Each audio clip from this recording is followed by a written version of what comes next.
I mean, we'll do some double stick, just warm ups, and then we'll start with the singles.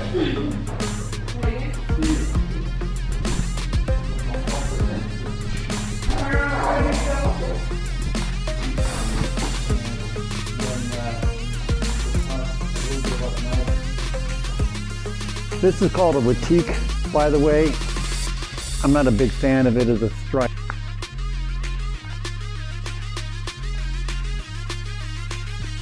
Just back and forth. Fluid attack, we looked at that last week. And then when we've done knife fighting, anybody who's done that, you're gonna get whacked in the hand. So your offhand, the one that doesn't have the stick, usually is going to be in between the points of your shoulder and the points of your hip. So it's going to be floating around here somewhere. And the purpose of it is if you get close enough, or if you know, you're not always going to be out here. What happens is someone will close and they'll try to get in here. So I'm going to try and use this hand to do the disarms, which is what we're going to cover today. And some nice stuff as well. But the disarms are going to happen at this range, obviously. And you're going to be catching it somewhere between here and about here. Here's if he backs up and you're trying to get here, but you slip and now you're here. Versus, you know, if I'm way inside, then that's a different tactic. But typically, I'm coming in, I'm getting somewhere in the hand here. Now you can make a case. Yeah, I can punch him in the face. I can palm. Yeah, okay, that's all. That is true. What usually happens when you're closing, he's going to be backing up and trying to hit, and I'm going to be coming in, bam, and we're colliding here, and I'll snake my hand around like this if I can. If he hasn't backed up, if he's backed up, I'll probably end up about here. I'll still get this in. What I don't want is for him to grab it, because if he grabs it, now we're in this kind of 50-50 position. Which, I mean, there are things you can do. It's still, you don't want to get tied up. So if I catch it here, this is the disarm. This is the beginning of a disarm, which is what we're going to do here today. So let me get in the middle here real quick. So this comes out of a close, and boom. I didn't get here. I got down here somewhere because he backed up. That's the scenario. And this is coming around. You're not going to grab it. You'll never catch it, not realistically.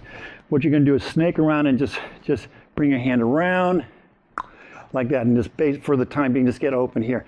And after a thrust, or I'm even threatening this, but probably this here, I don't want him to grab it. So as soon as I get my thrust in, I get it out like this, and I'm threatening this, but I'm really going after this. I mean, if he doesn't put his hand up, take the shot, of course, because you might just end the fight right there.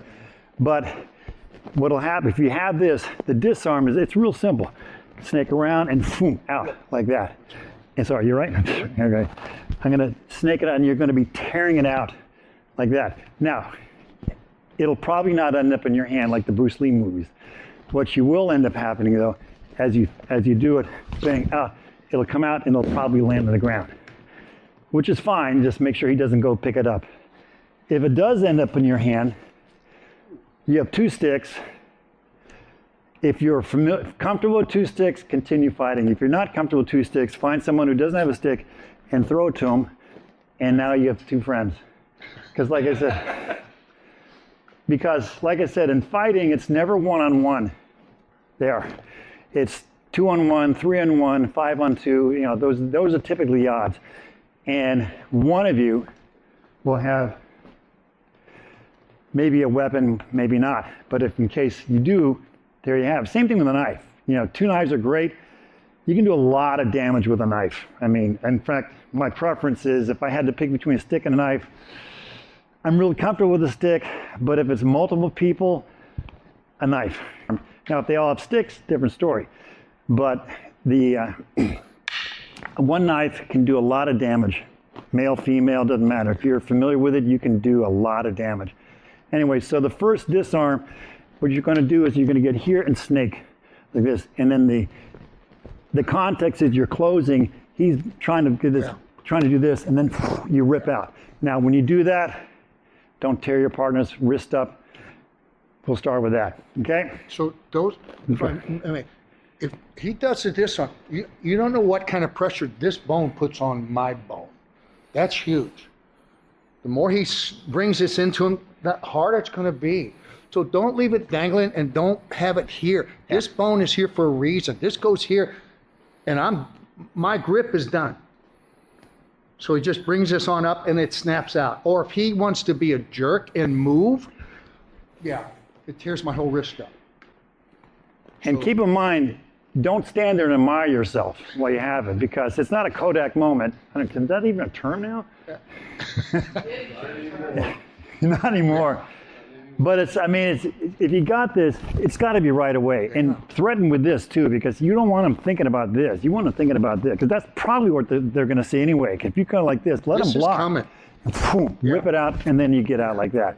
Because if he grabs here, I'd rather him grab my wrist than my stick, because the stick is much easier to hold on to. Sorry. And we're going to be back and forth. I've been hit worse. If he gets there, that's a problem. If he gets to my wrist, I'll still get this, and I can get that out. Make sense? Yes, sir. All right, let's pair up, and we'll come around and check it out.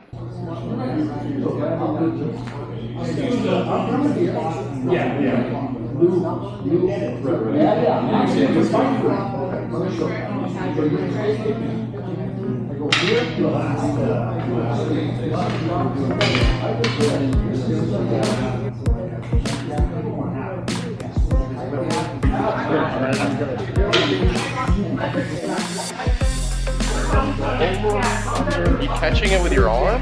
Not like that. Say, that's completely fun.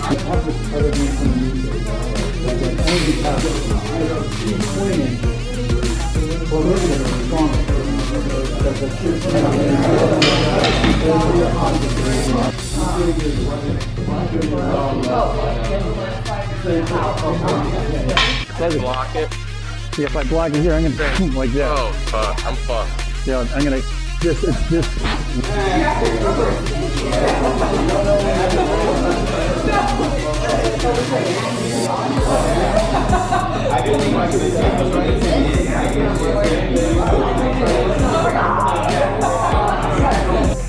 So boom, here. Now my next shot is I'm going to come across either like that or real close. This is hard to do, but at this distance here, I'm going to be hitting you with this. I remember when we were starting to do disarms, when we were recording Real Contact, and my issue with a lot of the disarms that you see are that they work great in demos and when you're trying to show people some real simple stuff. But in practice, they're much harder to pull off. And in fact, the majority of them that you are shown, too many movements, too big, just too fancy. The one I'm showing here is called the Inside, it's a snake disarm.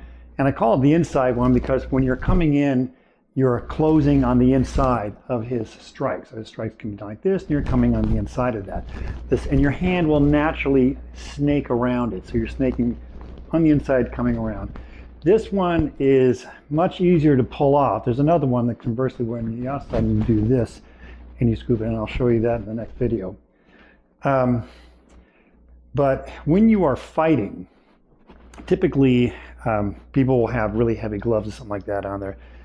This particular disarm is really hard to pull off. The thinner the gloves, which is why I like to wear as minimal as possible, because you can do these sort of movements. So if you have like hockey gloves or lacrosse gloves, very hard to pull a disarm. Now there are some disarms that you can do with those gloves, and I'll show you in subsequent videos. But the simplicity of closing in here, this is about 80% of the times you're going to close. So you come in, the guy's striking, you go boom in, your hand is coming in, and you're naturally going to snake around his arm. The key to that is to clamp down. Now a lot of times, particularly if the guy's wearing heavy gloves as well, you'll clamp down, it'll be hard to get that final rip out. That happens much better, much easier when he has less stuff on to protect himself, which is kind of the point, I guess, of the glove. But when you come across like so, you're going to find yourself clamping down and then trying to hit at this point, either here or here. Now, of course, he's going to be trying to reach. So that's why I emphasize when you do close, when you do get this initial grab, get 1 or 2 shots in. I always like to thrust, see me emphasize that a lot. But get this out immediately, because the first thing your opponent's going to do is try to smother this somehow. Hitting in the quads, while annoying, not that effective. Hitting on the head, much more effective. So when you do this particular disarm, practice it empty-handed. When you're fighting and you want to pull this off, make sure that your gloves you have are very light, very thin. They're not even thinner than MMA gloves. Hockey gloves, you'll never pull it off. But something much thinner, you'll see me use some very thin gloves, and I'll put a post on the type of weapons and armor and equipment that I recommend. So when you do that, just be mindful when you're ripping here, particularly when you got the guy's stick torqued like that, you can do some damage. Be nice to your partners. By the way, if you have a training partner in this, treat them like gold. They're much harder to come by than pretty much any other martial art. Let me know how it goes. Talk to you soon.